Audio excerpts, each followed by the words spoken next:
Sir ఈ రోజున అంటే మీ తమ్ముడు యాక్సిడెంట్‌లో చనిపోయారు. గతంలో పార్టీ కార్యకర్త.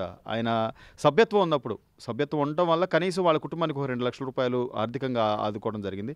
ఇప్పుడు కొత్తగా సభ్యత్వం తీసుకునే వాళ్ళకేం చెప్తారు? 2,00,000 5,00,000 చేశారు. ఎలా చూడాలి ఇది?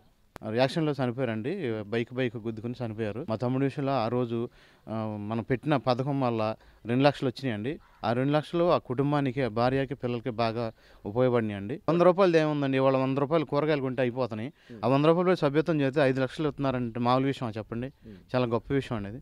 చంద్రబాబు గారు బాగా చేస్తున్నారు అదండి. అందరూ తీసుకోవాలంటారు. అందరూ తీసుకోవాలండి. ప్రతి ఒక్కళ్ళు సభ్యత్వం పొందాలండి. అమ్మ వీరాస్వామి గారు పార్టీ కార్యకర్తగా చురుగ్గా ఉండేవాళ్ళు. ఆయన ప్రమాదవశాత్తు చనిపోయినప్పుడు పార్టీ నుంచి మీకు ఎలాంటి సహకారం అందింది ఏంటి? మాకు పార్టీ నుంచి ఆయన టీడీపీలో బాగా ఇది చేసేవాడు, బాగా తిరిగేవాడు. హ్మ్.